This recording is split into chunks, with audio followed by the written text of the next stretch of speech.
Hello, you beautiful gods and goddesses. This is Tawanda Van, Celestial Earth Goddess, and today I'm going to bring you a reading that the ancestors brought me. I initially was doing this reading for myself just to find out what my ancestors wanted me to know, but it looks like it's something that we all need to know. So let's just get started.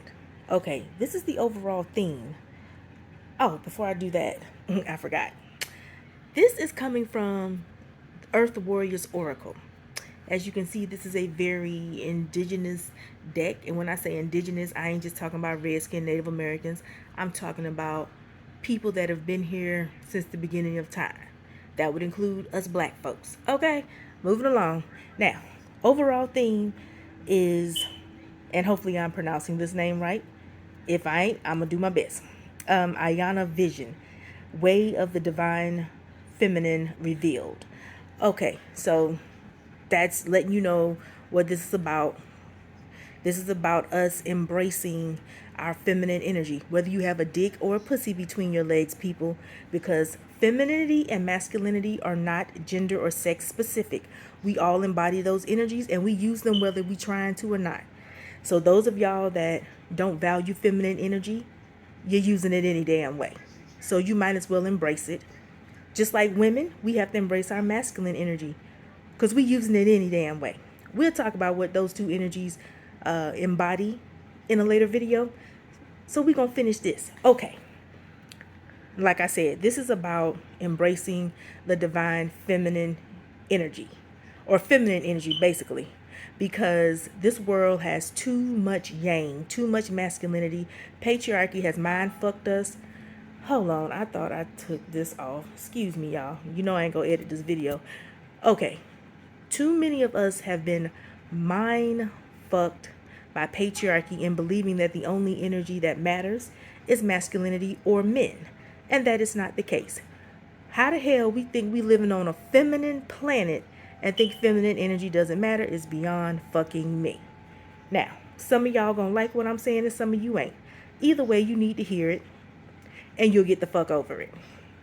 Now, we're gonna start here at Kaitiaki, which is the guardian of, okay, y'all. Now, these words are very indigenous, a lot of them. So some of them I may not pronounce correctly, but I know what the hell I'm talking about. Guardian of Papa Tuanuku, which is a word for Mother Earth. So a Kaitiaki is basically a guardian of Mother Earth. And that's what we are supposed to be doing. We have always been the overseers of Earth to make sure things go right and to make sure she's well taken care of because she takes care of us. Well, some of us ain't been doing our damn jobs. Some of us been doing all kinds of nasty stuff to Mother Earth. You know, just putting holes in her, throwing trash around like she a landfill, you know. And yet, there have been ways to combat that. But anyway, basically, what we need to be doing is making sure she is, like I said, well taken care of, that we don't overconsume things that she's provided for us so we can make sure this planet stays intact for the next generation. This is also about Mother Earth elevating, because she gonna elevate with us or without us. So if you ain't with it, she gonna make sure you get lost, okay? Now, Nana Baluku, which is an Orisha from the from Ifa, the Yoruba culture. Of course, there's adaptations of, well, I call it adaptations of Ifa. They may not say that, but that's what I call it. But she is what I would say the grandmother of the Orishas. And what I've learned about Nana Baluku is she is also, well, there's a story that she is an aspect of Yimbo, which is the oldest version of Yemeya. It was during the time, there's a story where Ogun, which is one of her sons, raped her. And after that situation, she split into Yemeya and Nana Baluku, and Nana Baluku went up to the moon. I didn't realize she was a part of the moon, but yeah. And this says rest, she rests to create. I saw this as us being more receptive, not being on the go so much. Hold on. Excuse me. Not, just being on full blast, going, going, going. We need to sometimes sit our ass down and rest our nerves, literally, so we can come up with the ideas to create, because that's one of the things about feminine energy. It's a creative energy, and in order to create, we have to actually be in a space where our minds are free enough to come up with these ideas. Because one of the things I can say is feminine energy gives you the idea, masculine energy gives you a way to execute the idea. That's the basis of those two. So as you can see, they work hand in hand. And a lot of y'all are not really doing that the way you should. That's why a lot of shit is being real destructive in a bad way. But anyway, so just take the time to be open to receive ideas from the universe, from your surroundings, from Mother Earth herself. Now we got Lolo. Stand in the light. So I see this as power, standing in your power. The more you take the time to open yourself up to receive, good energy, the more you'll elevate. Because butterflies usually represent elevation, but this actually is a moth that looks like a butterfly. That's because I did read some of this stuff. It's a combination of me intuitively picking this up, and I remember this card from a previous reading, and one of the things it said was, because it's a very beautiful moth, most people mistake it for a butterfly. But anyway, so like I said, whether it's a moth or a butterfly, it represents elevation. And as you can see, I'm going to take that as the sun. And the sun represents power. So like I said, I take it as us literally standing in our power in order for us to elevate. And along with this elevation will come energetic alignment. This is E-Shield. Like it says, medicine of the rainbow jaguar. So we know any feline type creature, whether it be lion, tiger, as it said, a jaguar, panther, which are similar creatures anyway, it definitely represents power. And this is, well, with the jaguar, you can't tell by looking at it who's feminine or masculine, but this is obviously femininity. So this, and this is a goddess. I think she's a Mayan goddess, but don't quote me on that. But she, what I would say, represents energetic healing. As you can see, the rainbow embodies the colors of each chakra. Well, the 7 chakras, because it's actually more than 7. If I'm going too fast, I feel like I'm talking too fast. My bad. But this is her. She represents energetic alignment, as I was saying, as well as maintaining one's strength. And as you can see, she's holding what looks like a heart. At least it looks like a heart to me. And as you notice, a lot of these cards, there's always something, whether it's an animal or a literal heart, at the heart chakra. And that's definitely a part of embodying feminine energy, us being in touch with our emotions. Because logic without emotions is just crap. You're basically a sociopath. I said it, that's what the fuck I meant. So in order for us to use logic properly, we have to be able to embrace our emotions. We have to have the courage to literally feel, people. It is okay to feel. Just don't let your emotions control you. Just like you don't let logic control you. Visit logic, don't live there. Okay? Same thing with emotions. So, with this alignment going on, we have Amaru. Like it says, the beautiful place. It's basically described as heaven, as paradise. My thing is heaven on earth. As you can see, there's a lot going on in this card. You see the male lion, and you see that is a unicorn. There's an actual unicorn. Now, I'm not sure if the wings are attached to the unicorn or if that's representing a bird. But either way, this is about us being able to live in harmony. This being not only live in harmony, but live in harmony with ourselves, because we are harmonized with our energy.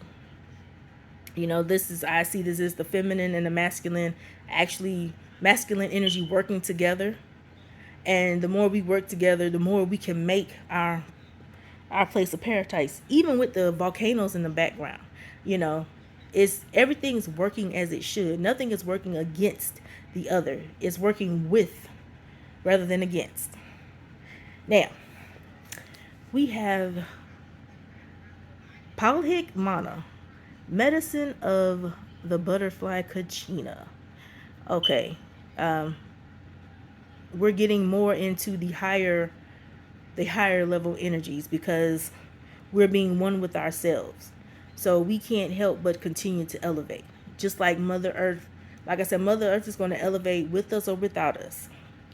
And as you can see, this butterfly is near the heart chakra. So we have learned how to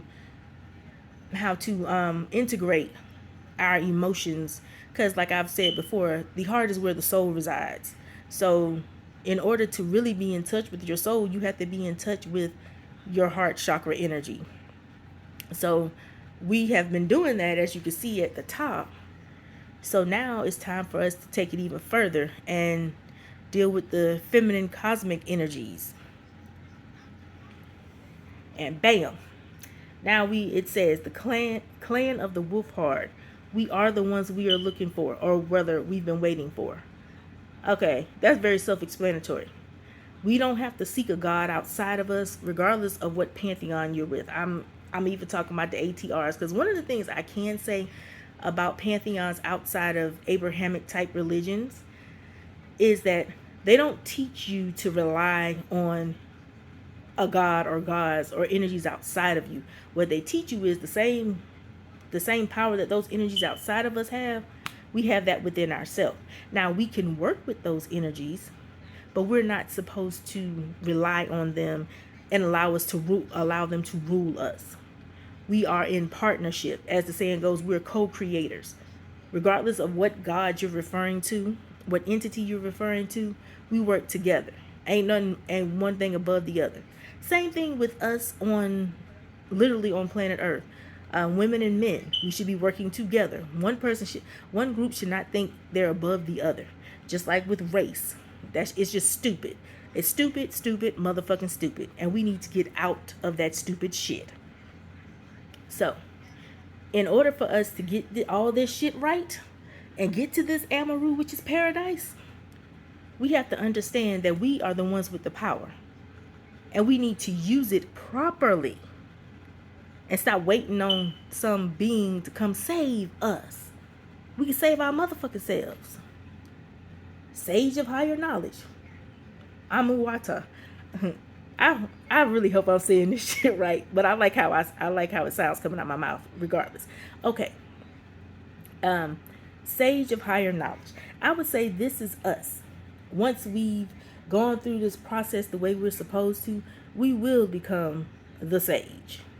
As you can see, it's still heart energy right there. And then the owl, which I always see as wisdom. Every time I see an owl, I think wisdom. And wisdom is basically learning from your experience. Learning from things that you've gone through and applying what you've learned for present and future use. And as you can see, it looks like a rainbow crown of sorts. I see that as completely what's the word? Not empowering. What's the word I want? Oh, don't you hate when that happens? You got the word in your head and it don't want to come out. Basically, we've mastered. Yeah, we've mastered every chakra, within those 7 chakras and even more. Because as I've said, there's more than 7 chakras. Now, the heart chakra is the center of the 7 chakras. So it gives energy above and below. So if you don't master that heart chakra, the rest of your chakras are shit. I don't give a fuck how well you master them. It ain't gonna do you no good. So this is not only wisdom from experience, but also divine wisdom, because we're able to communicate with higher forces, and they can help us facilitate, this elevation, because Mother Earth got knocked down to the 3rd dimension, no telling how long ago, because of other entities doing fuck shit on her body. and she ain't having it no more. Feminine energy has been fighting to take back its throne for centuries. Even on a human level, at least within the last 100 to 200 years, especially, whether you like feminism or suffrage movement or whatever, I don't give a fuck how you feel about those things. But the reason those movements came about was because women and anybody that represented the feminine energy on this planet was getting tired of the bullshit, getting tired of getting treated like servants, like slaves. You know what I mean? So, at the end of the day, this is about us embracing our feminine energy, whether we're a woman or a man, understanding that you can't create anything without the feminine principle. So, respect that aspect of ourselves, work with the masculine energy, and we can have this beautiful place. Okay? So, until next time, you beautiful gods and goddesses, I bid you adieu.